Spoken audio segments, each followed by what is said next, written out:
नमस्कार, बहुत स्वागत है आपका। शिव पुराण के अनुसार भगवान शिव श्रावण के महीने में पृथ्वी लोक पर आते हैं और श्रावण मास के अधिष्ठाता भी शिव हैं।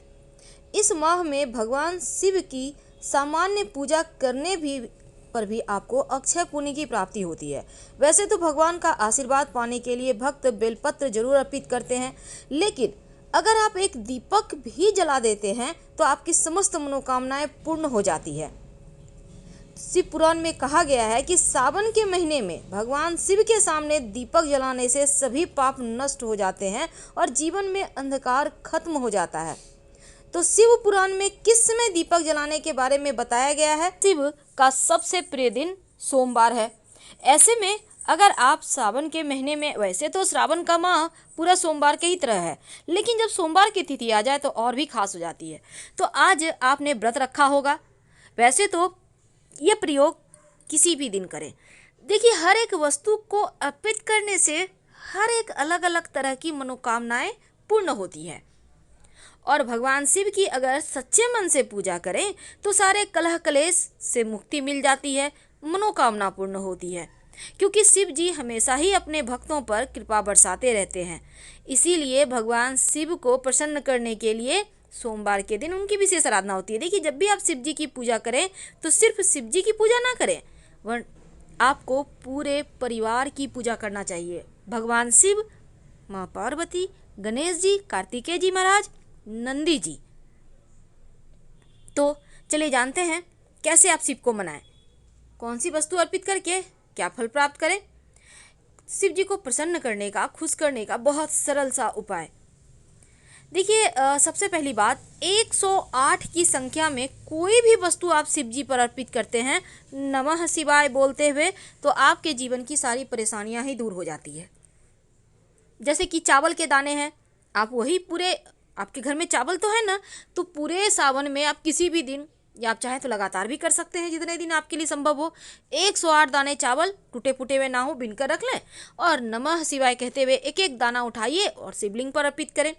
अर्पित करने के लिए आपकी जो पहली उंगली है, जिसको इंडेक्स फिंगर कहते हैं, तर्जनी उंगली, उसका उपयोग नहीं करना है और छोटी उंगली का भी नहीं। अनामिका उंगली, मध्यमा उंगली और अंगूठा, इन तीनों की सहायता से अर्पित कीजिएगा। हर एक वस्तु को अर्पित करने के समय नमः शिवाय। तो चावल शिव जी को वैसे आप पूरे सावन में अर्पित करें, एक भी दाना अर्पित कर देना तो शिव जी आपके जीवन में इतना बड़ा बदलाव लाएंगे कि आप सोच भी नहीं सकते।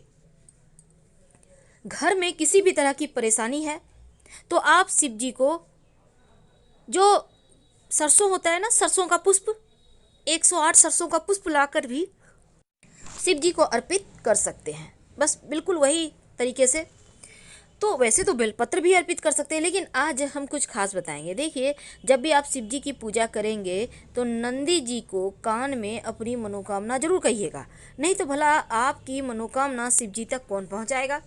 तो वो 10 खास वस्तु कौन सी है जो शिव जी को सबसे प्रिय है, जो अर्पित करके आप अपने जीवन के हर कष्ट को दूर कर सकते हैं। देखिए, अगर आपको लगता है कि आप थोड़े से रूखे हो गए हैं, प्रेम कम है आप में थोड़ा सा, तब यहाँ पर आप शिव जी को सिर्फ 1 लोटा जल से अभिषेक करें। लेकिन अगर पितृदोष हो जीवन में, तब आप जल में कुसा घास डालकर अर्पित करें। अगर आप चाहते हैं कि आपका तेज बढ़े, जीवन में शुक्र मजबूत हो जाए, सुख समृद्धि संपत्ति आए, आपका वैवाहिक जीवन अच्छा रहे, तब आप केसर की पंखुड़ी, आप चाहें तो जल में भी 1-2 पंखुड़ी डालकर शिवलिंग पर अर्पित कर सकते हैं। ऐसा करने से जीवन में खुशियां आती है, आपका शुक्र बेहतर होता है, पारिवारिक जीवन उत्तम होता है। तो ये महा उपाय है। आप जैसे भी पूजा करें, लेकिन एक बार इस तरीके से उपाय कर लेंगे तो जीवन के कष्ट दूर हो जाएंगे। अगर आप जल में चीनी डालकर अर्पित करते हैं तो जीवन में सुख समृद्धि बढ़ता है। ऐसा करने से आपके जीवन की जो गरीबी है, जो परेशानी है, जो दरिद्रता है, जो दुख है, जो तकलीफ है, वो चली जाती है और घर में सिर्फ खुशियां आती है। तो शक्कर आप ऐसे भी चढ़ा सकते हैं, नहीं तो जल में डालकर आप, गुड़ है, शक्कर है, गन्ने का रस है, सब शक्कर में ही आता है, मीठी चीज़ है ना, आप उसको डालकर चढ़ा दें। इत्र, इत्र यानी परफ्यूम नहीं, इत्र छोटी छोटी शीशियाँ में आती है जो ओरिजिनल होता है। तो आप गुलाब या चंदन, दोनों में से कोई भी ले लें, और लेकर अपनी अनामिका उंगली, जिसको रिंग फिंगर कहते हैं, उसमें लगाकर शिवलिंग पर लगाते हैं। और वही जो आपकी उंगली पर लगा रह गया अपने कंठ में कलाई में लगा ले। अगर आप इत्र शिवलिंग पर अर्पित करते हैं तो आपके जो विचार हैं पवित्र होते हैं, आप गलत कार्य नहीं करते और भूल कर भी आपसे कोई गलती नहीं होती। हमेशा शिव जी आपको राह दिखाते हैं। दूध से तो हर कोई शिव जी को अभिषेक करता है, लेकिन क्या आपको पता है दूध से अभिषेक करने से क्या होता है? आपका स्वास्थ्य अच्छा होता है, और सबसे बड़ा धन तो स्वास्थ्य ही है।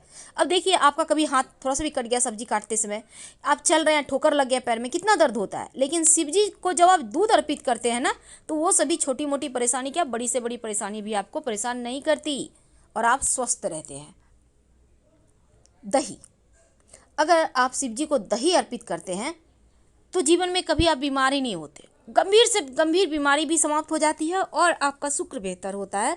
आपको जीवन में भौतिक सुख साधन बढ़ते हैं।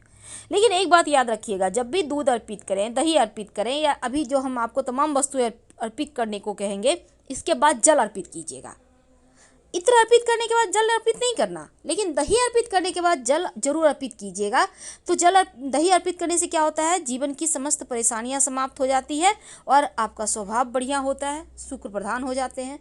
इसके बाद जल अर्पित करना है। अब घी भगवान शिव को अर्पित करें तो संतान का सुख मिलता है, शक्ति बढ़ती है, वंश बढ़ता है। और घी अर्पित करने के बाद जल जरूर अर्पित करें और उनसे प्रार्थना करें। आपको संतान है तो संतान तरक्की करेगी, संतान नहीं है तो संतान की प्राप्ति होगी। और नमः शिवाय का अनवरत जप कीजिएगा। अब जरूरी नहीं है कि आप 1 किलो घी अर्पित कर दें, थोड़ा सा अर्पित करें और फिर जल अर्पित करें। बर्बाद नहीं करना है आपको। अगर डालना ही है 1 किलो तो थोड़ा सा अर्पित करके बाकी का डब्बा मंदिर में ही छोड़ दें, वहाँ पर दीपक जलेगा शाम में। चंदन, शिव जी को चंदन अर्पित करते हैं ना, तो आपका व्यक्तित्व तो बढ़िया होता है, समाज में मान सम्मान यश बढ़ता है, आपका मस्तक ठंडा रहता है। जैसे शिव जी चंदन लगा के ठंडे, उनका पीड़ाएं कम होती है विष की ना, उसी तरह आपका भी अंदर में जो पीड़ाएं हैं, जो परेशानियां हैं, जो समस्याएं हैं, वो कम हो जाती है। तो चंदन शिव जी को लगाइए, वो ये सजाने में के काम में आता है। इसके बाद जल अर्पित नहीं करना है। शहद, जब आप भोले बाबा को शहद अर्पित करते हैं तो एक तो आपका शत्रु विरोधी शांत हो जाता है, दूसरा आपकी वाणी में मिठास बढ़ता है। और शहद जब अर्पित कीजिएगा तो इसके बाद थोड़ा सा अर्पित करना है, 1 चम्मच। अर्पित करने के बाद आप जल जरूर अर्पित करें। शहद बहुत ज़्यादा गाढ़ा होता है, लठलठापन होता है, चिटचिटापन, तो इसको आप अर्पित करके नहीं छोड़ सकते। इसलिए इसके बाद शिवलिंग पर जल अर्पित करें, मलमल के अच्छे से धोइएगा ताकि शिव जी फिर से फ्रेश हो जाएं और फिर उनको सजाइएगा। तो शहद चढ़ाने से शत्रु शांत हो जाते हैं और आपकी वाणी में भी मीठापन आता है। भंगरैया, भांग जिसको कहते हैं, भांग अलग होता है, भंगरैया अलग। भंगरैया अर्पित करने से जीवन में खुशियाँ आती है, शनिदेव प्रसन्न होते हैं। और भांग अगर अर्पित कर दें तो आपकी कमियां दूर होती है, बुराइयां दूर होती है और शिव जी भी प्रसन्न होते हैं। और शाम के समय शिव जी के मंदिर में, जो भी मंदिर है पास में, जाकर एक दिया जरूर जला दीजिएगा। दीपक घी का होगा, तेल का भी जला सकते हैं। उसमें 2 लौंग डाल दीजिएगा आप अपनी मनोकामना कहते हुए, और दीपक के नीचे कोई पत्ता या दोना जरूर रख दें या फूलों की पंखुड़ी रख दें। डायरेक्ट जमीन पर दीपक मत रखिएगा, वरना आपको पूजा का फल नहीं मिलेगा। तो शिव पुराण के अनुसार श्रावण माह में हर रोज रात के समय भगवान शिव के सामने दीपक जलाना चाहिए। दीपक को हमेशा आप 8 या 12 मुखी ही जलाएं। अगर आप 8 या 12 मुखी दीपक नहीं जला सकते हैं तो कोई बात नहीं, आप एक मिट्टी का दिया ले लें या फिर आटे का भी दिया आप बना सकते हैं, गेहूं के आटे का। इसमें आप घी डालें। अब आप लाल धागा आपके घर में होगा, लाल धागे में बहुत सारे धागे होते हैं, आपने देखा होगा 3 धागा से मिलकर बनता है। वही धागा जो मौली धागा है आप कलाई में बांधते हैं, उस धागे को ले लें और उसमें 8 की संख्या में धागे ले लें। ये 8 हो गया, या आप 12 की संख्या में धागा ले लें तो 12 हो गया। तो ये आप एक साथ मोड़कर भी जला सकते हैं। तो 8 धागा या 12 धागा एक साथ मोड़कर रखकर आप इसको जलाएंगे तो भगवान की जो कृपा होती है, अक्षय पुण्य होती है, वो आपको प्राप्त होता है, सभी समस्याओं का अंत हो जाता है। लेकिन ये दीपक जलाएंगे कहाँ पे, घर में या मंदिर में? देखिए, शिव पुराण में एक कथा बताई गई है जिसमें कहा गया है कि भगवान शिव के सामने दीपक जलाने से क्या फायदे होते हैं। कथा ऐसी है कि प्राचीन काल में गुणनिधि नामक एक गरीब व्यक्ति रहता था। परिवार को भोजन मिल सके इसलिए हर रोज बहुत मेहनत करता। वह इतना गरीब और असहाय था कि कभी कभी भूखा ही सो जाता। एक दिन भोजन की खोज में रात हो गई। विश्राम करने के लिए शिव मंदिर में वो पहुंच गया। शिव मंदिर में बहुमूल्य हीरे, जवाहरात, सोने, चांदी के गहने रखे हुए थे।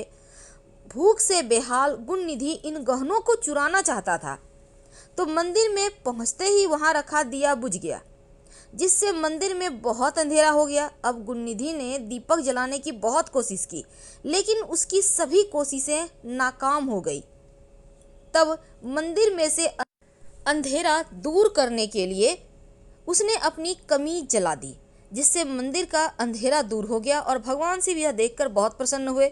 उन्होंने गुणनिधि की गरीबी को दूर करने की और अगले जन्म में देवताओं के कोषाध्यक्ष कुबेर के रूप में जन्म लेने का आशीर्वाद दिया। तो कुबेर धन के देवता नहीं होते, अगर वह धन के रखवाले होते हैं।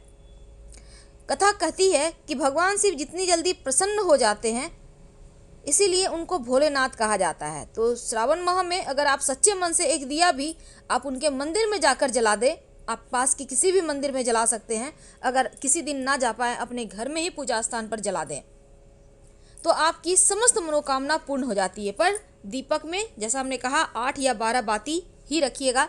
इसलिए हमने कहा अगर आप लाल धागे की बाती नहीं बना पा रहे, तब रुई की पतली पतली 8 या 12 बाती बनाकर एक साथ मिला लें उसको और फिर जला दें। हम आपसे विदा लेते हैं। जानकारी अच्छी लगे तब लाइक कर सब्सक्राइब करें। धन्यवाद।